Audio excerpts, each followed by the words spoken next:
Mr. Chairman. First of all, let me thank the members of the panel. Several of you are known to me, and I very much appreciate your service to the country. I'd like to make a comment at the outset.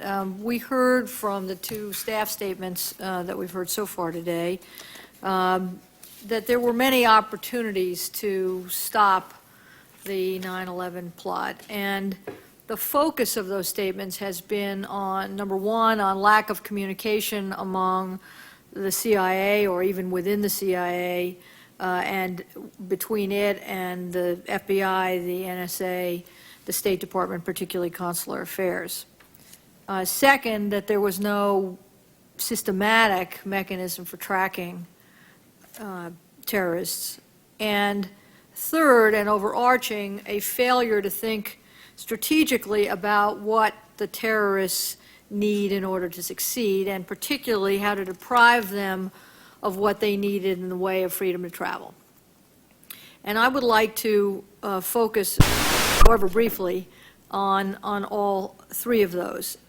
You are here to tell us what has been fixed, and we very much appreciate the efforts that the three of you and your agencies have been making to try to fix a number of problems that have been identified.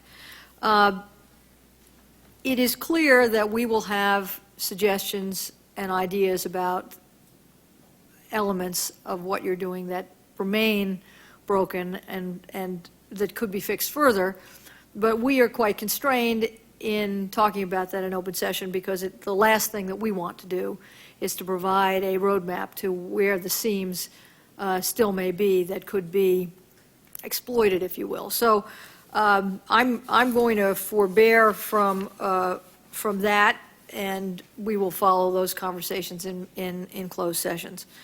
I'd like to begin with Associate Director Travers.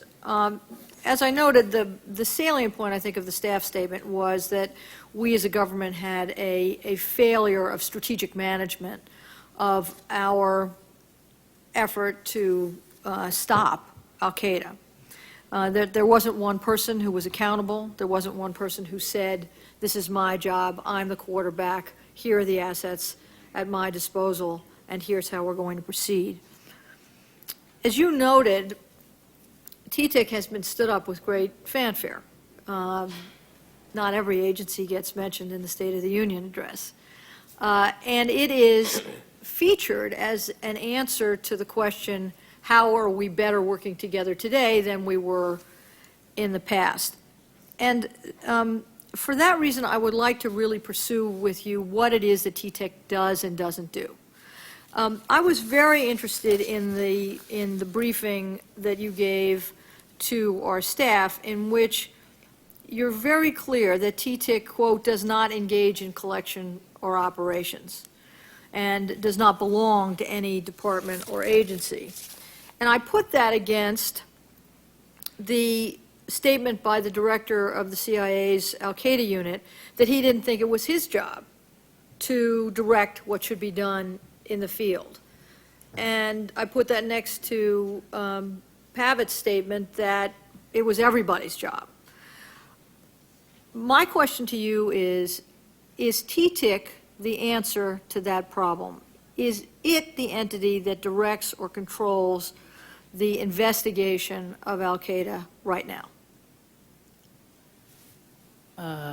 TTIC is an analytic organization, and as you accurately quoted, we don't do collection and we don't do operations. Those are the province of other parts of the government. So we certainly do track al-Qaeda, and we look at plots and the development of those plots and so forth. But there is a division of responsibility in terms of the various functions that you mentioned. So you are on the receiving end of other agencies' efforts, and you try to meld them together. Would that be a fair description of what you do? That is certainly true. We can, where we identify intelligence gaps, we can levy requirements on the collectors to go out and collect information on various gaps that we may have in our knowledge base. But other than that, yes, ma'am. Well, to the extent that we are in a war, and the other side appears to be fairly well coordinated, the question is, are we as well coordinated? And if it isn't TTIC that is running operations against al-Qaeda, who in our government is responsible for making those strategic judgments and directions?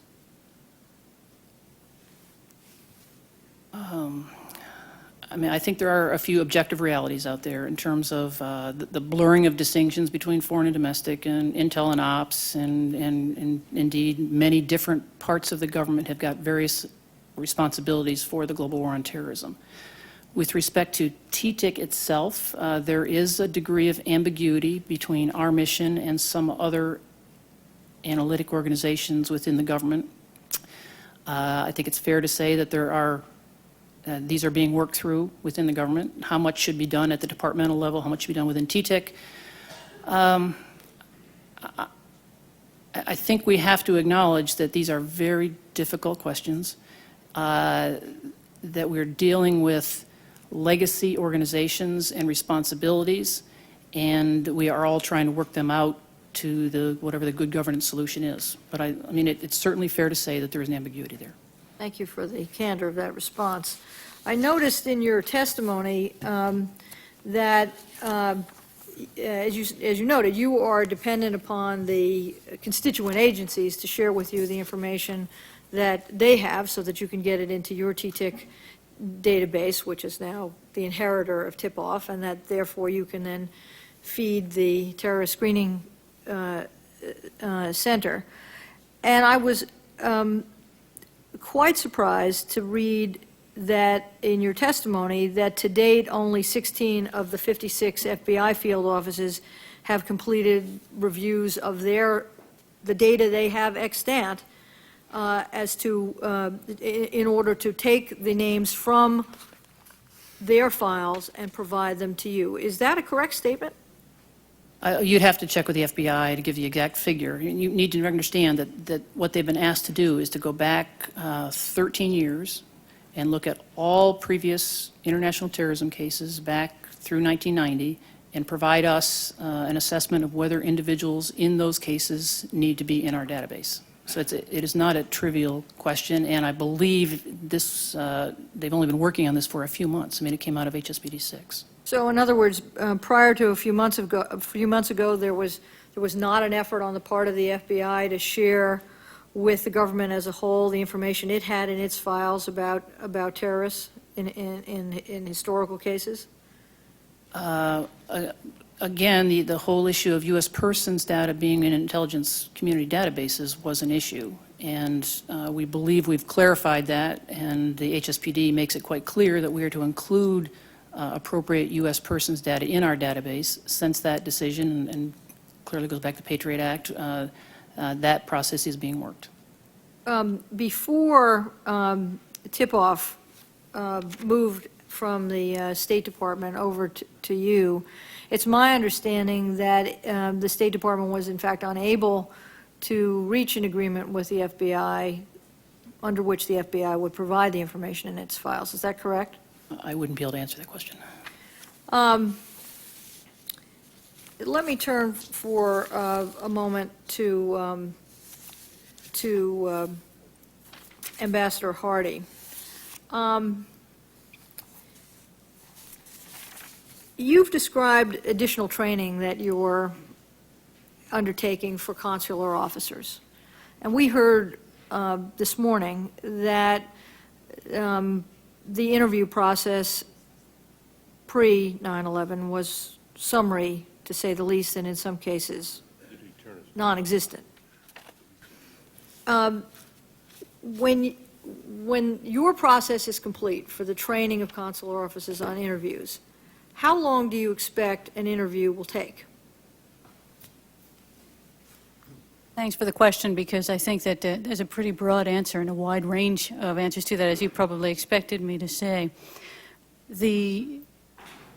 First, I'd like to say that you're right. As I have briefly detailed, the training has changed dramatically for us. We have put an emphasis on that interview because we want to be able to drill down through an individual's story by asking questions that individual's persona, by the documents they present to us, by the way they present themselves, gives us pause and gives rise to questions we wouldn't normally be able to ask or drill down through if we were simply looking at a package of papers.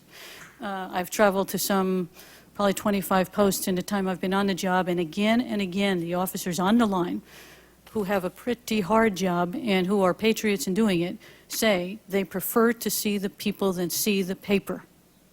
Having said that, quite naturally, I think it fair to say we would spend considerably less time on a 67-year-old Norwegian grandmother than we might spend on a 20-year-old young man whose story didn't sort of hold water, and for whom we had sort of an abundance of questions. And out of an abundance of caution, we'll take less time with the grandmother and take as much time as we need with the individual who gives us pause. So you expect to have results from these interviews? I do. You do? I do. If someone comes through a country that's in the visa waiver program, there is no interview, is that correct? That's correct if they're coming for sort of the metes and bounds of the visa waiver program. That's tourists, 90 days or less.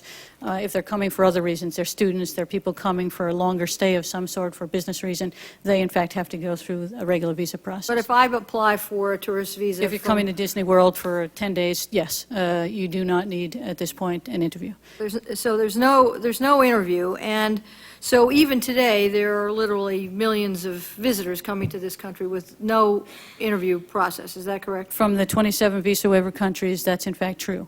Now, as I understand it, the statute that permits these countries to remain in the visa waiver program, and thus all of those visitors to come in without the process that you've described and the process that you're trying to enhance, conditions their continuation on the country having a biometric passport That's scheme. right. Is that correct? By October 26, 2004. And what are the chances of any of those countries meeting that deadline? Very few will make it. Very few at this point have indicated to us that they will have an ability to do that.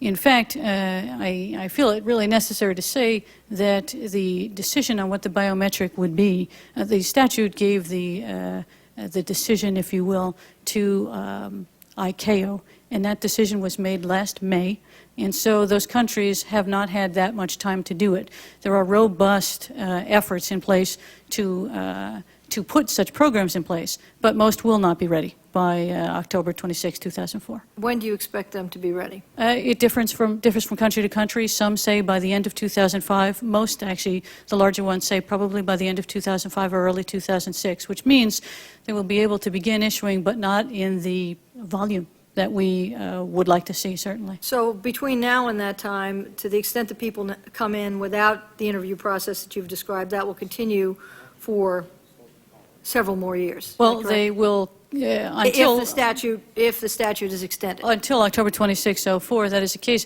But I would like to say as well that while they do not have the visa interview at an embassy, they do in fact have an interview at a port of entry, and that is in fact an inspector has the same information that a consular officer has overseas, access to the consular officers class database, access to IBIS, access to the same information we would see during an interview, and can ask the same kind of questions should they so desire.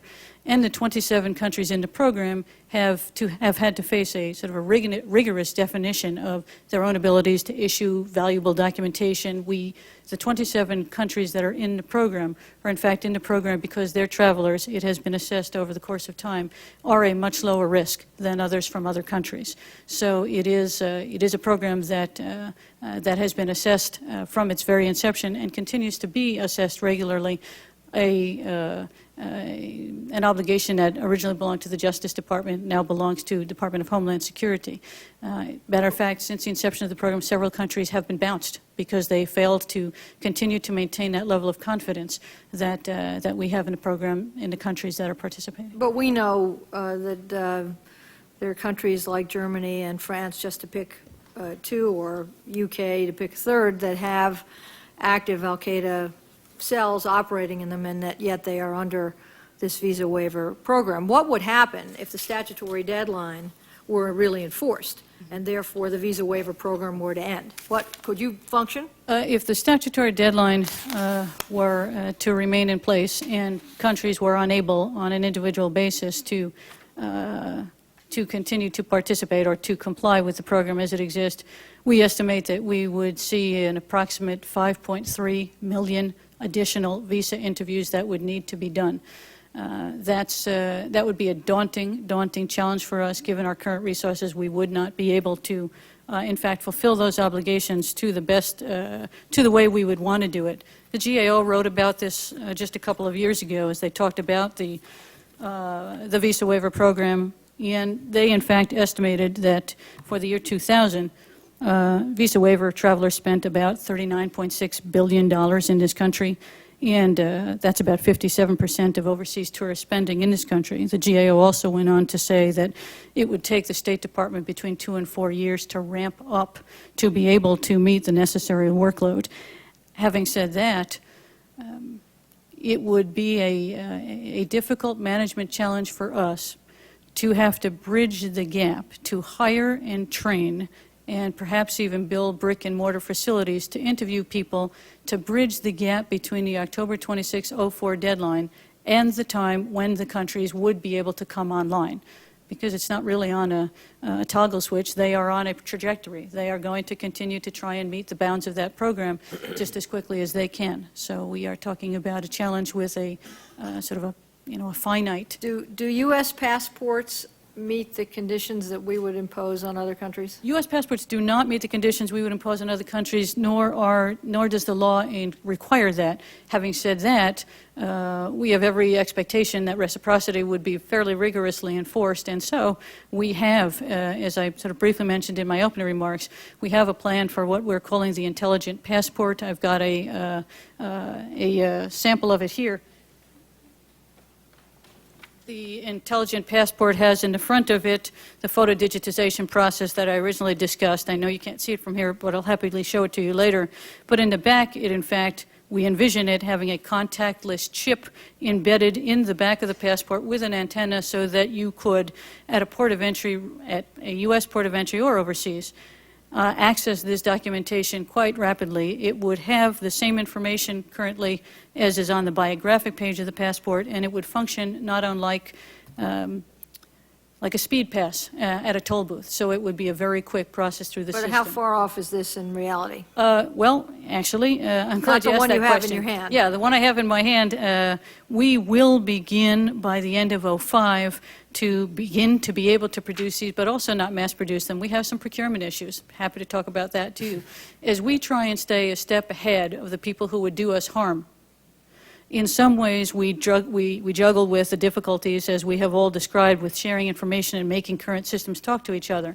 We have procurement issues, too, and the rules of procurement and the rules that allow us to access new technology sometimes cause us to be very hidebound by processes that we would like to move along much more quickly. You need to check names against, essentially, the terrorist screening center list, but as I understand it, under the Condor program, you were also required to check any, essentially, Arab males against a list, against an FBI list. Is that correct? Yeah, Condor is one of a number of different kinds of name checks we do with other agencies. How many, Yes. how many checks have you done to date? Approximately 125,000. Have you had any hits?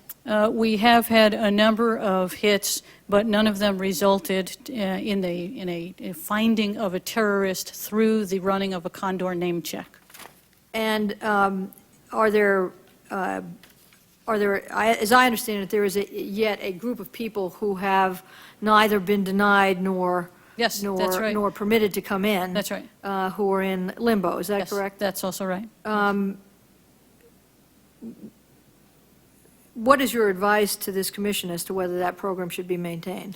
Thank you for asking. What I would like to do is work very, very hard with my colleagues at this table to make sure that our systems work just exactly as they have described, as quickly as they possibly can, at which point I would make a run at Condor and say that if all of the information is in fact contained in the databases stored at TTIC and TSC, I'm not entirely sure, I'm not convinced at all, in fact, that we would continue to need to do a separate name check. If it's all in there, then it's all in there. But I'm reluctant to pull the plug until we're up and running as complete and total partners. It's a little bit off, but I will not be shy about that. 125,000 anythings is a lot, and we need to make sure that we're spending our resources as appropriately as possible. We could be doing something different with that time. Thank you for that answer. I think it tells us where we need to go with that. A quick question from my former colleague, Donna Bucella, who couldn't be a better person in a tough job. So I'm very pleased to see that you have been tapped for this difficult coalescence of many functions. My question for you is this. You are now substituting for a unit at the State Department that used to respond to consular officers who had someone problematic or potentially problematic in front of them, and they could call a fellow colleague in the State Department and say, what do we do? My understanding is that that group provided pretty good customer service. That is, it made it its business to get back and not leave issues hanging, and to coordinate across government to make sure that the answers got back to the consular official sitting there with a person or a piece of paper. How confident are you that moving this service to the FBI, which is known as an enforcement agency, not a service agency, to return to my colleague Secretary Lehman's theme of this morning, how confident are you that the FBI can provide that service to our consular officers? Well, fortunately, those colleagues are now my colleagues because they physically are housed with the TSC. And so there has not been a degradation in service, and I know that Ambassador Harty and I talked about this when we were setting up, that as long as there was no degradation in service. In fact, I believe we've been able to enhance the service, and I'll tell you why. One is, many of these agencies, while on the books, you know how each another operates, but when you see them in action, it's very, very different. And we have been able to really learn from our State Department colleagues. The center that we have access to now, we have access to all of the tip-off information, for example. All of the different assignees, whether they're from the Secret Service, the FBI, they have the ability now, because they've been trained, to go into the tip-off database. As well, the people from the State Department have access to be able to go into FBI's ACS and the TEX IBIS database. So we really are sharing the information, and it really is a cooperative effort in that if we find that we need more information or different types of information, or, for example, if we have the reach-back authority to go back to the State Department, we could actually go back to TTIC and say we need more information. And so we actually have all the parties that need that information to go back and articulate what it is that we need.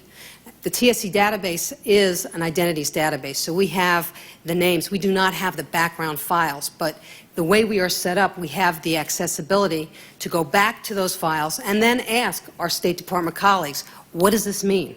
And it's right there and it's real time. One final question.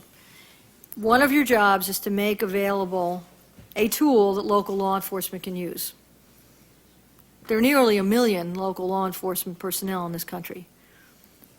How are you going to ensure the integrity of that database and that a terrorist doesn't figure out a way to pulse the database to see if he's in it? Right now, we've been up in operation for a little less than 2 months. Many of our customers really are the state and locals. We don't have a database, so we just have accessibility, so we worry about verification and authentication. In developing our database such that state and locals, as well as other federal agencies, can sort of dip in and pull information out of our database, we're going to sit down with our with our colleagues from both federal, state agencies to figure out what the requirements are. We need to have a verification process such that the local law enforcement officer can't call on their cell phone, because we won't be able to verify that. That are some of our requirements. We have been talking about exactly how we accomplish that, and in many instances we are going to accomplish it as we've done through the NCIC. But Thank you. again, there are some vulnerabilities that we have to address in creating our brand new database. I'm glad to hear that it's top of mind. Thank you very much.